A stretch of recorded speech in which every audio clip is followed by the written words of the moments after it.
Have you ever had an itch so bad that it feels like it's buried under your skin, but even tearing through the flesh, scratching at it with scissors does nothing to satisfy it? So of course you burrow deeper and deeper until you hit bone.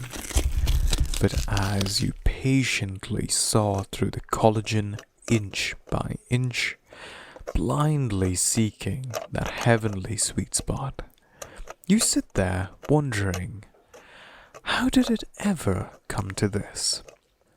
Let me tell you how it starts. I was the new kid in town. Wherever I went, I was that guy in the corner that no one seemed to know. Not a reject per se, nor an outsider. Simply an unknown face in a sea of faces. My mum wanted me to socialize, get to know the other kids, talk to them. Well, I told her to fuck off. But I loved my mum some days, so I did my best. I had some issues that made it hard to communicate, and my mum knew this, so I guess she just wanted me to get some practice. That's what all the shrinks kept telling us. You won't get any better unless you try. So I tried. I'd randomly wander into house parties, find a good spot in a corner, pull up my hoodie, and, well, socialize. And that is how I met Dan the dog. Yo, Dan the dog said. what's up? The second floor, assumedly, I replied. Sick. I'm Frederick, by the way, but everyone calls me Dan the dog. But why? I never got an answer, and I'm not sure any answer given would have been satisfying anyway. Frederick was Dan the dog, and that's all there was to it. I'm Jimmy. Jimmy with a J. What the fuck other letter could it start with? I don't know. G? You just blew my mind, man. As he lit up a cigarette. Wanna get fucked up? And that's how it started. Granted, there is more to the story than just me meeting Dan the dog, but if I hadn't been in that house, at that party, in that corner, at that exact moment, nothing that followed would have happened. It is all linked to the strange, awkward existence of Frederick Dan the dog Jenkins and his dog Danny, as well as their perplexing interconnectedness to me. Dan the dog's dog, Danny, was a mixed breed. Which breed it was mixed with, no one really seemed to know. But he looked a little bit like a pug from one angle, and a Doberman from another.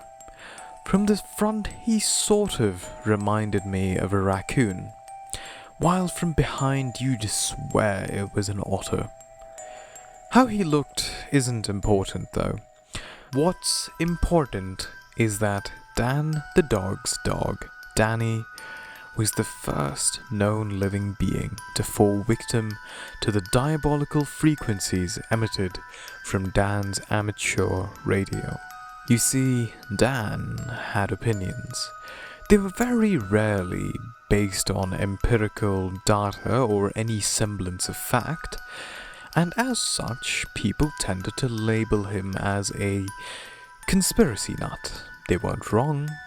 Dan believed in his heart of hearts that we were living in a simulation, and that the government was covering it up, and that aliens were in fact our Illuminati overlords, and that everything that happened was some insanely complex social experiment designed to teach us how to get along with the rest of the galactic empire.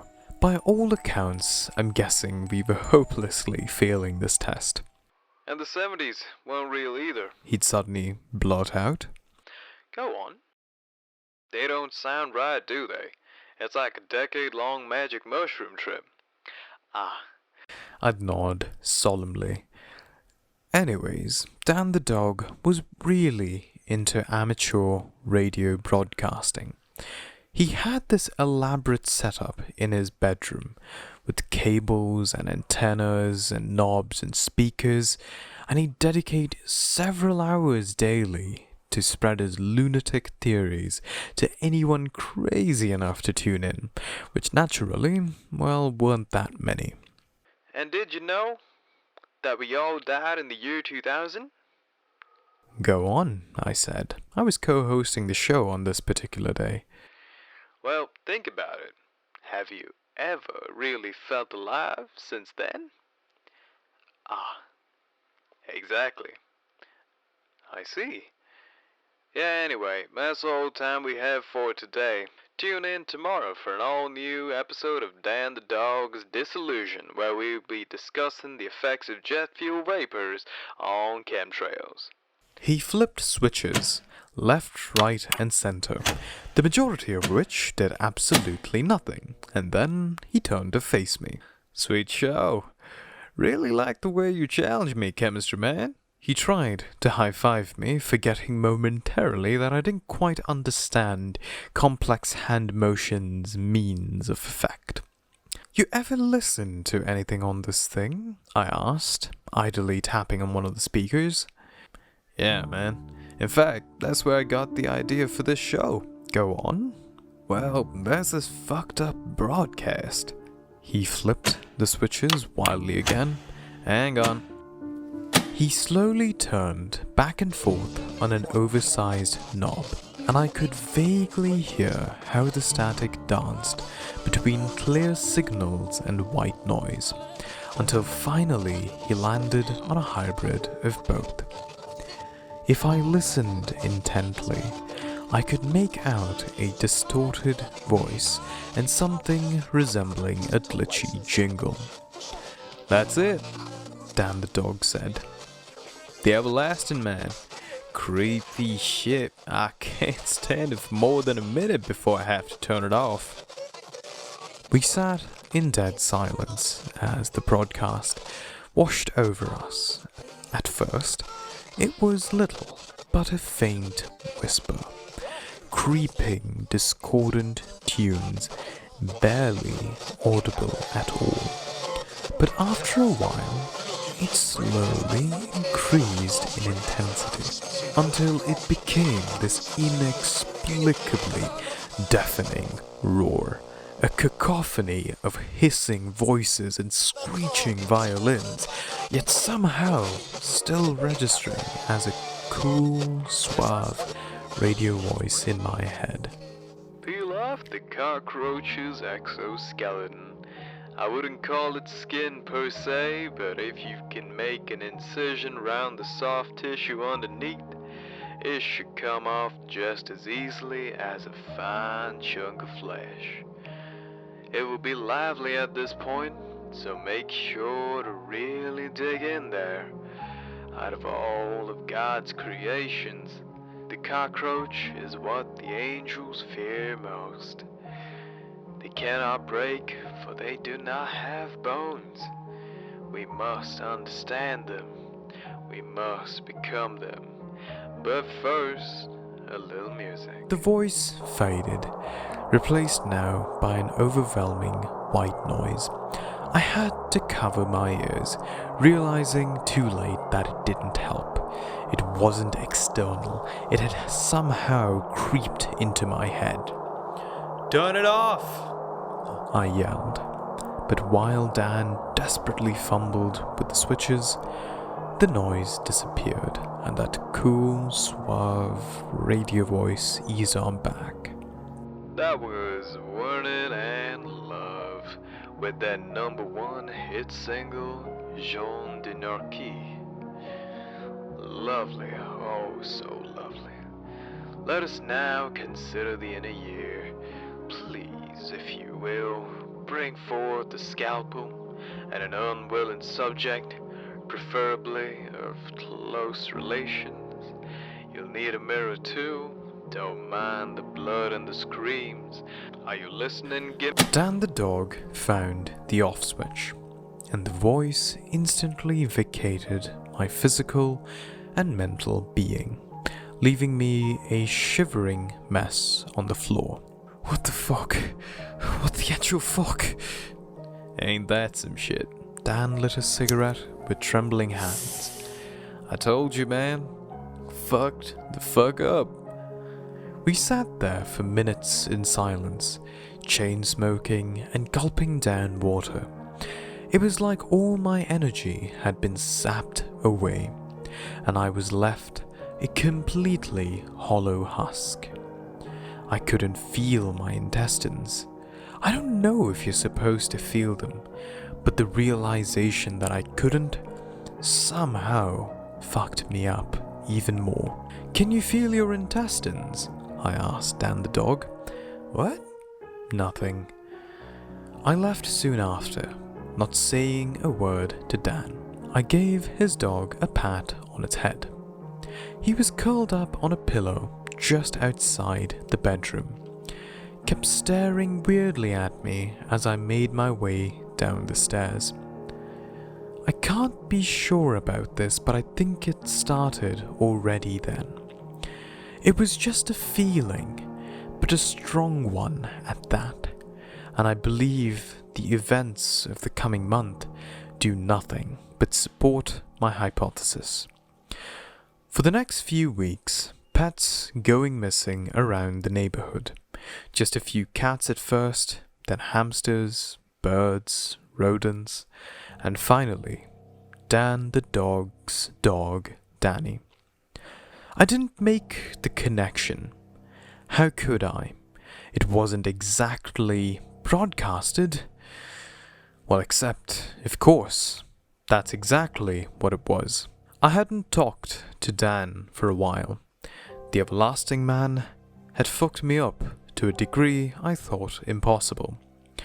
I dream about that cool, suave, indifferent voice, and wake up screaming in the middle of the night, deathly afraid of exoskeletons and cockroaches and scalpels.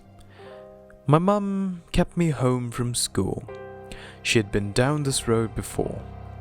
Extreme agoraphobia, she called it. I just called it, fuck off, Mom.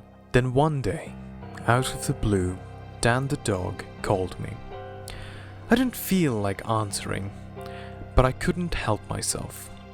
I'd heard about his dog and knew how much that little bastard meant to him. So I guess I was feeling somewhat sympathetic. I liked him too. He was a good dog. Dan the dog's dog, Danny. Frederick, hey, listen, Gimme. I fucked up royally. Did you just call me Gimme? No.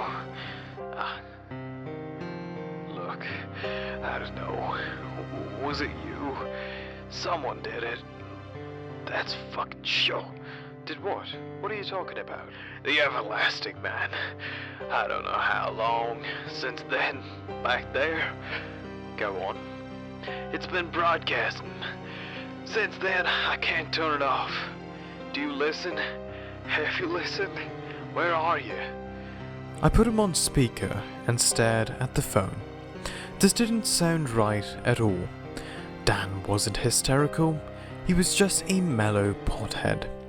I'd always pictured him staring down Satan himself, calmly blowing smoke rings right in his stupid goat face. What's that? I broadcasted it. Amplified the signal. It's everywhere. I fucked up, Danny. What do you mean? Danny turned, man. Fucking went apeshit. I kept him locked up. Said he'd gone missing like the other animals, but But I'm pretty sure he's the one that fucked him up in the first place. And now he's gone. There was something else, some sound masked in a dissonant layer under Dan's voice. I couldn't hear it at first, but now it was slowly creeping into my head, nesting in the comfy, squishy parts of my brain. That cool, suave radio voice of the everlasting man. Are you listening, Jimmy? You know what you have to do. You have to become the cockroach. Slide into that exoskeleton. Peel away the skin. Cut into the flesh. Remove those useless bones. But first, some words from our sponsors. I collapsed in a heap on the ground as the white noise washed over me.